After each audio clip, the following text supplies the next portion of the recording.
Film ഗാരേജിലേക്ക് ഇവർക്കും സ്വാഗതം. ലാലേട്ടനെ നായകനാക്കി തരുൺ മൂർത്തി സംവിധാനം ചെയ്ത സിനിമയുടെ ബുധനാഴ്ച ദിവസത്തിലേക്ക് 6ാം ദിവസത്തിലേക്ക് എത്തി നിൽക്കുകയാണ്. ഈ വീഡിയോയിലൂടെ നമ്മുടെ പ്രേക്ഷകരിലേക്ക് എത്തിക്കുന്നത് തുടരുമെന്ന സിനിമയുടെ ഇന്നലെ രാത്രിയോടെ പുറത്തു വന്ന ഇന്നേ ദിവസത്തിലെ കേരള പ്രീസെയിൽ കളക്ഷൻ ആണ്. അത് പ്രകാരം ഇന്ന് കേരളത്തിൽ സാധാരണമായിട്ട് നോക്കുകയാണെങ്കിൽ ഒരു വർക്കിംഗ് ദിവസമാണെങ്കിലും തുടരുമെന്ന സിനിമയെ സംബന്ധിച്ച്, മലയാളം സിനിമയെ സംബന്ധിച്ച്, കേരള ബോക്സ് ഓഫീസിനെ സംബന്ധിച്ച് ഇന്നൊരു അവധി ദിവസത്തിൽ നാം കണ്ടുകൊണ്ടിരിക്കുന്നതിനേക്കാൾ വലിയ ബുക്കിംഗ് ആണ് കണ്ടുകൊണ്ടിരിക്കുന്നത്.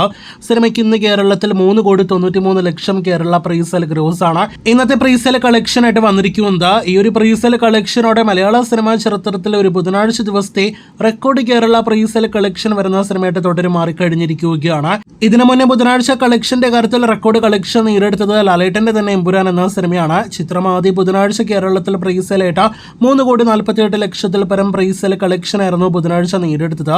ഇപ്പോഴത്തെ ആ എമ്പുരാന്റെ 3,48,00,000 വലിയ ലീഡിലാണ് 3,93,00,000 ഇന്ന് ദിവസം കേരളത്തിൽ പ്രീസെയിലേക്ക് തുടരുമെത്തപ്പെട്ടിരിക്കുന്നത്. മലയാള സിനിമാ ചരിത്രത്തിൽ ഇതുവരെ കേരള ബോക്സ് ഓഫീസിൽ റിലീസ് ചെയ്ത സിനിമകളിൽ ഒരു ബുധനാഴ്ച ഏറ്റവും ഉയർന്ന കളക്ഷൻ വരുന്ന സിനിമയായിട്ട് ഇപ്പോഴത്തെ തുടരും മാറിക്കഴിഞ്ഞിരിക്കുകയാണ്. 7 ദിവസങ്ങളാണല്ലോ ഒരാഴ്ച ഉള്ളത്. അതിൽ ബുധനാഴ്ച കേരള ബോക്സ് ഓഫീസിൽ ഏറ്റവും ഉയർന്ന റെക്കോർഡ് കളക്ഷൻ നേടിയെടുത്ത സിനിമയായിട്ടാണ് തുടരും മാറിയതെങ്കിൽ ബാക്കിയുള്ള എല്ലാ ദിവസവും, അതായത് വ്യാഴാഴ്ച മുതൽ ചൊവ്വാഴ്ച വരെയുള്ള എല്ലാ ദിവസങ്ങളിലെയും കേരള ബോക്സ് ഓഫീസിൽ റെക്കോർഡ് കളക്ഷൻ നേടിയെടുത്തിരിക്കുന്നതും ലാലേട്ടൻ സിനിമയാണ്. ബുധനാഴ്ച ദിവസത്തെ റെക്കോർഡ് തുടരുമെന്ന സിനിമയുടെ പേരിലാണെങ്കിൽ ബാക്കിയുള്ള ദിവസങ്ങളിലെ റെക്കോർഡ് നിലവിൽ എമ്പുരാന്റെ പേരിലാണ്. കാത്തിരിക്കൂ കൂടുതൽ ഇതുപോലുള്ള ബോക്സ് ഓഫീസ് റിപ്പോർട്ടുകൾക്ക്.